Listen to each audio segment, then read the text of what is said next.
It's a beat, but it's flow.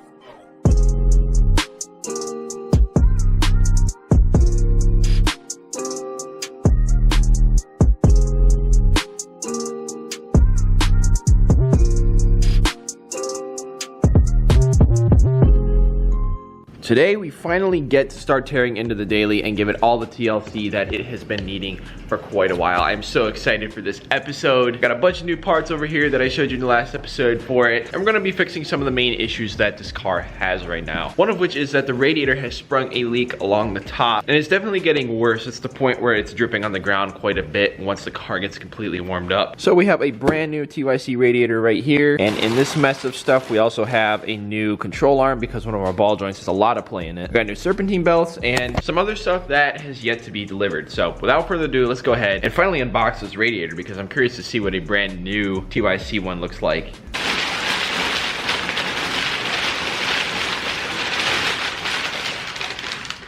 That is a lot of paper. Oh, look at this beauty. Oh man, it's nice and shiny. They get an A+ for how well and carefully that was packaged. Now here's our nice new radiator, all shiny and ready to go. We also got lines down here for what I believe is the power steering cooler portion of it. I forget exactly how it works, but sometimes there are power steering lines I think that will run through here. But I don't know if we're gonna be using that on this car or not. We'll see once we get in there, but let's take a closer look at our new control arm. Yeah. There we go. There's our nice new control arm right there. Like I said, I got a Delphi. I didn't like go all out and get a Moog or whatever. This one actually shipped with my other stuff, and I bought everything from Rock Auto. And when you can buy everything so that it ships from the same warehouse, you save a ton on shipping. So that's kind of why I made the choices I did. Like for example, here's our new serpentine belts. One is a Dayco and one is a Gates, and normally that would drive me insane. I guess I'll get over it.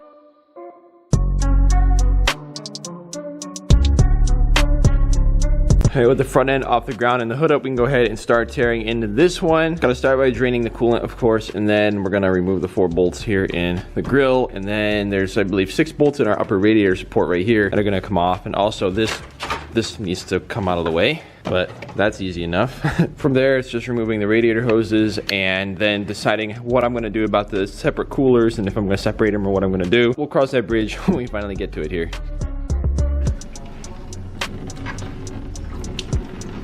There she goes.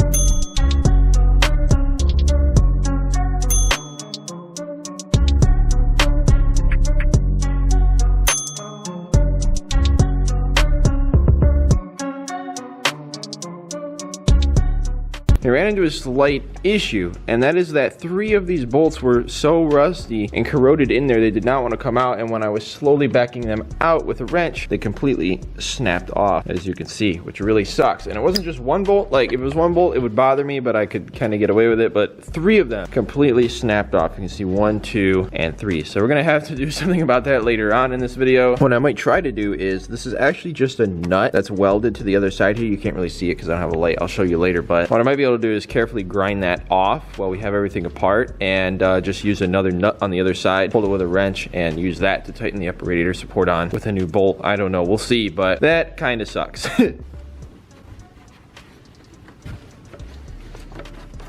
There we go. All of our hoses are unplugged. This car does not actually have the power steering cooler lines that run down there, that I believe anyways. So that means we're good to go. All I gotta do is unplug our fan, which I forgot to do up under the car. And then the radiator side of things is completely free. It's just a matter of freeing up our other coolers here on the front. This in front of the radiator here. The radiator's back here. And this that we see right here is the AC condenser. And then down below that, right there, that little one, down at the bottom is our transmission cooler. And it's usually easier to just remove them rather than try to mess with unplugging the lines, so we will see how things look once we start in there. Day 2. Hey boys, we got started on this a couple days ago. It is now a new day and the weather has finally broke. It is beautiful out. I got both the doors open. It's about 60 degrees today and it feels so good. It feels like 80 after all of the cold we've got this year and all the snow and everything. It was pretty brutal winter, but it feels so good to finally be getting a break here in March. And it's gonna cool back down a little bit, but for the most part, it looks like this nicer weather is gonna stay. So I'm super excited about that. Hopefully productivity levels will be way up from before. But today we're gonna go ahead and finish tearing this all out. I want to show you guys, I actually went ahead and got this all unbolted. I got the AC condenser unbolted as well as the transmission cooler. It's not too hard to do that. The top bolts are right here. You can see right there, that's the top bolt for the condenser. And then there's another one right here on this side. They're obviously really easy to remove, but once we get up under the car here, this is where we remove the other 4. There's actually 6 bolts that go in. There's one right here for the transmission cooler and one right over here for the transmission cooler. They're not too hard to get at, but the tough ones are this one bolt in the fan shroud. Actually, this one right here that I'm touching way up here, there's a bolt in there, and that has to come out of the fan shroud and the AC condenser. And then on this side, there's one right up here. I don't know if it's going to focus on it, but you guys can see me tapping it with my finger. There's a bolt in there too, and those were pretty hard to get at. And also had to unplug the fan real quick. There's a little connector right here that you just have to press on and wiggle it apart. But overall, it was not bad at all to just completely unbolt those 2 coolers to make it a little bit easier on ourselves. I just had to use my flex head little spanner wrenches like this and bust my knuckles up a little bit, but it didn't bust me up too bad.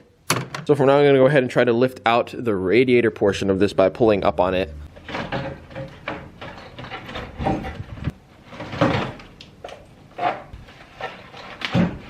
There we go. Ooh, that's disgusting. It was indeed a little bit of a challenge to get this wiggled out because these kept catching on the radiator and everything, but it did come out, and look at this. It's disgusting and caked with a bunch of just nastiness, which is not too uncommon to see, honestly. Remember when I pulled everything apart on the convertible when we were having heating issues with that radiator looked very similar to this, just caked full of crap. But thankfully, we got a nice shiny new one that's going to be going in there, so we don't have to worry about cleaning it out. But before we do that, we do have to go ahead and swap this fan over onto the new radiator. This is actually a newer TYC fan that I installed a while back when our old one was having issues. Well, actually, I say newer, but it's probably been a couple years now, which is kind of crazy to think about, but that thing's still working perfectly fine. But hopefully before we put everything together, we'll be able to get down in here and clean everything out really nicely and just take advantage and make sure everything's cleaned up and good to go before we put everything together. We shall see. Nope. This lower bolt's super rusty. I'm not going to be putting that back in. I'm going to see if I have a spare one, but hopefully this comes out okay. Nope. Well, that didn't work out very well. That bolt was just absolutely completely crusted and is now pretty much completely rounded off. I might be able to get out with vice grips, but if not, probably gonna have to cut our little wing nut and gonna have to replace that. I mean, I'm gonna replace it anyways, but only slightly annoying. Few moments later. I just got it to break loose with the vice grip, so thankfully we don't have to do any cutting. As you guys know, the last video that went live on the channel was of the Focus project, and we had to do a lot of cutting on that. So thankfully, I get a break from it this time around. Well, at least with this bolt. That is disgusting though. I don't know if you guys can see it, but the threads are like gone. And just like that, off the fan goes. That's ready to be put on the new radiator. I gotta find a new bolt for it and stuff first before we do that. But speaking of cutting things, we do actually still have to cut. I'm not really sure what I'm gonna do exactly, but I was telling you guys before about how these bolts that broke here, the nut is actually like welded to the other side on the quarter panel. As you can see, there's 2 of them right there. I'm thinking I should be able to grind them off with the angle grinder fairly easily, and then just put my own nut back there with my own bolt. Kind of sucks, but nevertheless is really the only good solution to the problem. So I think that's what we're gonna be attempting next after I remove the battery. And I'm also gonna remove this old lower radiator hose while I'm at it because I got a new one that we're gonna be throwing on when we put everything together. There we go. Ooh, that is a little crusty. This super corroded clamp down below has had me sketched up for a while, and actually look right here in one spot, it's actually chipped away enough that it was probably about to break free and would have caused a giant coolant spill while driving. Probably. That actually happened to me once before on the PT-GT a long time ago. The one lower hose on my lower radiator hose had actually corroded because of its positioning. Broke free and leaked all my coolant out, and the car started to overheat while I was driving, and I had to pull over and get it towed home. So that was not very fun, and I'm glad that we were able to catch that now because it was about to become an issue. I got this old piece of crap tarp that I found, and I got it like quadruple folded over and packed in here just to keep things safe and make sure no sparks get anywhere where they shouldn't be. It's probably a little sketchy. Don't do this at home, kids, but this one here, I'm not sure. I don't think it's gonna reach it just because of the weird angle of everything and everything getting in the way, but we may have to admit defeat on just that one, but hopefully not.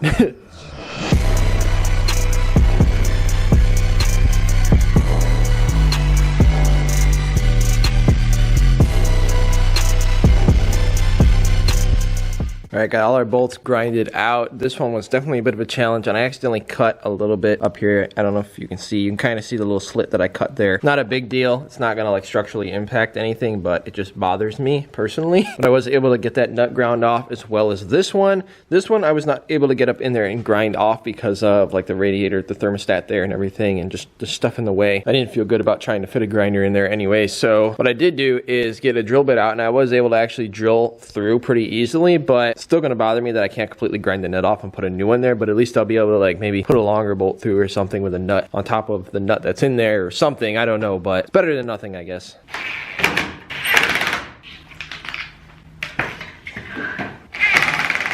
I didn't realize it before, but actually the new radiator came with brand new little clip nuts already installed, so all I had to do was find one new bolt and we were good to go. So something else that's been seriously on my mind with this car is I want to replace the lower intake manifold gasket, which I've never replaced. I replaced the upper, but that one is still original, and this car's a lot of miles, so for all I know it could be the original gasket, and I feel like that's one more thing that we need to replace just as preventative. Maybe it'll help with any issues we're having right now, but I really want to do it, especially since I literally have a set of lower intake manifold gaskets just chilling right here, ready to be installed. So I think our next step in the process is I am going to go ahead and start unbolting the lower intake manifold, and then we're going to be unplugging the fuel line, which is a little sketchy because, you know, the fuel rail has to come out with this all to remove it, but I don't think there will be any pressure left in our fuel system because it's been a while. Usually it depressurizes. I'm hoping that will be the case, but nevertheless, I'm going to wait until we get it unbolted and drop it down a little bit, and then I'll be able to get at the quick disconnect fitting down in here for the fuel rail better. Then we can clean everything out, remove those gaskets, and it'll just make me feel better.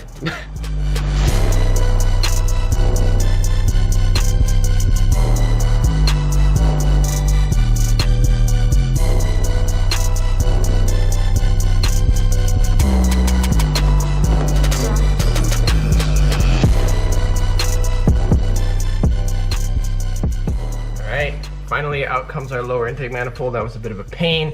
Probably would have been a little bit easier if I removed the upper, and I probably will before I reinstall it. But I just wanted to see if we could do it, and we did it. The gaskets definitely look like they could be in better shape. They look almost extra pressed in along the bottom, so they could have been possibly leaking a little bit of vacuum. Overall, carbon buildup and oil buildup doesn't look too bad though, so that's really good to see. We just have one little problem though. I unplugged each injector and just left the wiring harness in the car, but this last injector plug, the red part, when I was carefully prying on it, literally just exploded. I don't know whether it was more exposed to the elements over on this side or what, but it was really just not in good shape. It was super brittle. So I don't know what I'm going to do about that. This will still actually pop into place. It's not going to like not work, but not having that little red safety tab is going to bother me. So I may try to get a new connector and repin or something. I don't know. Probably not going to be able to get one in time though, because I want to have this car finished tomorrow. Fingers crossed, we'll see, but this is probably where we're going to leave off for today. We'll go ahead and clean everything out and finish everything off tomorrow and throw this thing back together and finally get it running good again. Tomorrow for sure.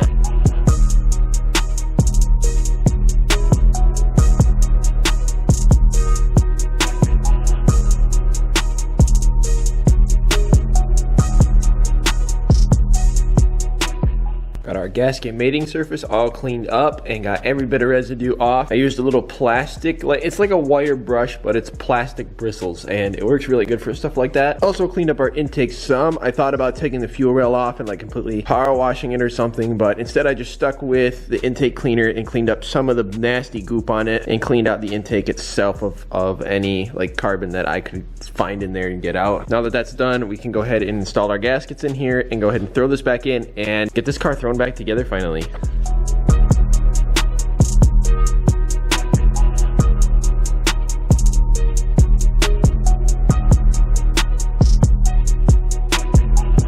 You know what?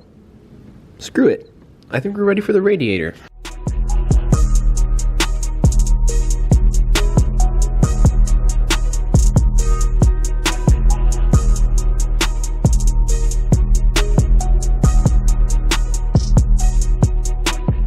went ahead and threw the upper intake back on and got everything bolted up down in here. I went ahead and threw the upper radiator support on as well, but I thought I had hardware laying around that would work for this, but unfortunately I don't. So I'm gonna have to wait. Probably tomorrow I'll run to the hardware store and get some hardware for this and put all new hardware and everything here, as well as maybe even the grill, get that all cleaned up. But next thing I want to do is go ahead and replace our belts up in here. You guys will see once I get especially this one off. It's super cracked and just really bad, so we're gonna throw new ones on. I decided though that in this episode I'm not actually gonna worry about our control arm quite yet. As you guys know, I have those all new tires for this thing that I need to have put on. I think I'm just gonna wait until I finally get this thing in to do that, to replace the control arm, because the ball joint's really not that bad. This is just kind of preventative maintenance that I wanted to do by throwing that in. So I'm not gonna worry about it today. We're already we spent way too much time on this and I have other stuff to work on. For anybody who has wondered about this, well, first thing you gotta do is remove the belt shroud here, which you can see I've already done like a year ago. And then up in here, the lower alternator bolt, which is right there, you guys can see it. We have to just loosen that up a little bit. Then there's one bolt down here. It's a little, I believe, 13 millimeter on the top of the alternator. You'll be able to figure it out. And then there's one back here that's actually the tensioner bolt. We have to loosen that a bunch. I believe that's like a 10 mil or a 13 mil as well. All I know is that these flex head spanners are the way to go with doing this job. Then we have to manually tighten. I like to just keep tightening the bolt until the belt on the alternator feels about as tight, maybe slightly tighter than the one that goes around everything else. It's kind of a good reference, but let's go ahead and knock this job out.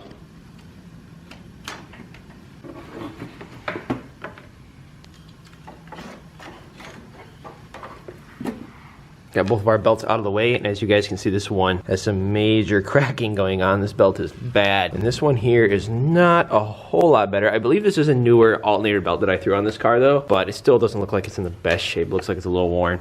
Alternator belt goes in first. Got to loosen up the tensioner a little bit more for that.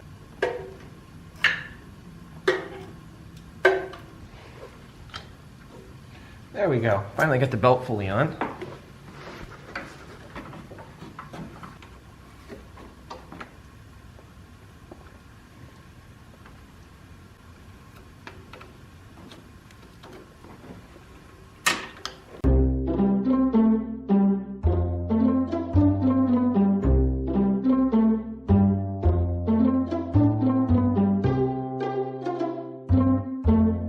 All right, boys, new day, new battery terminals. These are technically marine terminals, but these should work just fine for our application. I guess we'll find out in a second.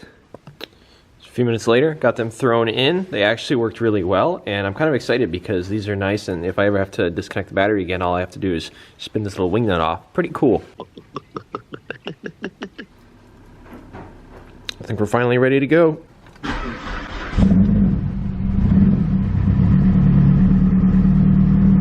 She didn't like that too much, but she's got to relearn herself. Almost sounds like a misfire, but it might just be the computer relearning everything, or it might be because the battery had a little bit low voltage because it had been, you know, unplugged and not used for a while, and it's not a new battery, so it probably discharged some just sitting, but sounds good though. A little bit later, got the coolant bled. It's running really cool. It actually was already up at operating temperature once I bled the air out. Cooled right back down. For those of you who don't know how the process works, I'll tell you briefly. We worked with it a lot over this past summer when we were working on the convertible because we had major overheating and over bubbling issues and things like that. And I finally figured out a trick to make sure that all the air is out of the system. There's actually a bleeder valve right here next to the thermostat. It's this little thing right here, that little thing. You gotta get a wrench down in there, some sort of wrench that you can get down in there. It's a 10 millimeter, and you gotta be careful because it's hot down in there. You gotta do this when the car is warmed up, so you gotta get some sort of wrench down in there that fits really good. Once you get a wrench down in there and on there, when the car warms up and you hear the fan first kick on, that means that the car is at operating temperature, and you'll see the needle will be like right near the halfway mark. When that fan comes on, that's your cue to get your wrench on there and go ahead and crack that open. When you crack that screw open, you're gonna need to be really careful. You might want to wear gloves and make sure your face is back because stuff's gonna bubble out. You're gonna see a lot of air. Like when I did it just now, I wish I was recording, but my battery was almost dead. It looked like a tea kettle just squirting out steam, and you gotta open it up and keep opening and closing it and letting it do that until either nothing's coming out or just straight water's coming out. And you kind of gotta get a feel for it, but you'll see that's the little trick. So guys, other than being in desperate need of a full detail, this car is running good again and finally back in running order. We still have a few last little things to button up, as you guys know, with our tires and our control arm and stuff like that. But our cooling system and our completely shot belts and all of that fun stuff is finally taken care of for this update on the car. Really happy to have done. This has been on my mind and it's taken way too long, and it took way too long to actually complete the job because of all the setbacks we had, as you guys saw, but finally got it. And I'm just happy to be able to move on and start working on some more important stuff now. The car just feels a lot more stout and healthy now too. I'm wondering if that lower intake manifold was really just not in good shape. Might have been even leaking or causing a vacuum leak or something. It is a very common issue on these cars, especially with higher mileage, so I'm glad we were able to get that done and get everything cleaned out and make sure we're good to go. Well guys, glad to finally have this piece of junk out of that car, and it feels good to have this thing in the shop instead of that car for a change. And again, my apologies that it has taken so long to come out with this video. You guys are gonna get some updates on some of the behind the scenes stuff that has just been slowing everything down very soon. But regardless, she's back on the road and I'm just glad to be actually able to daily drive my daily driver again. So hit the thumbs up button if you are excited to see this car done and back on the road as well. I missed cruising around in this old piece of junk, so I'm really glad to have it done, and now I don't have to worry about anything. And we got a few more things to do to it soon, so be sure to stay tuned. If you haven't already, of course, hit the subscribe button, head down there, make sure you have that little bell on next to the subscribe button, because that will allow you to get notified, and then you can stay up to date whenever we come out with a video here on the channel. And again guys, thank you so much for watching this quick little video. You rock, God bless, and I will see you in the next one.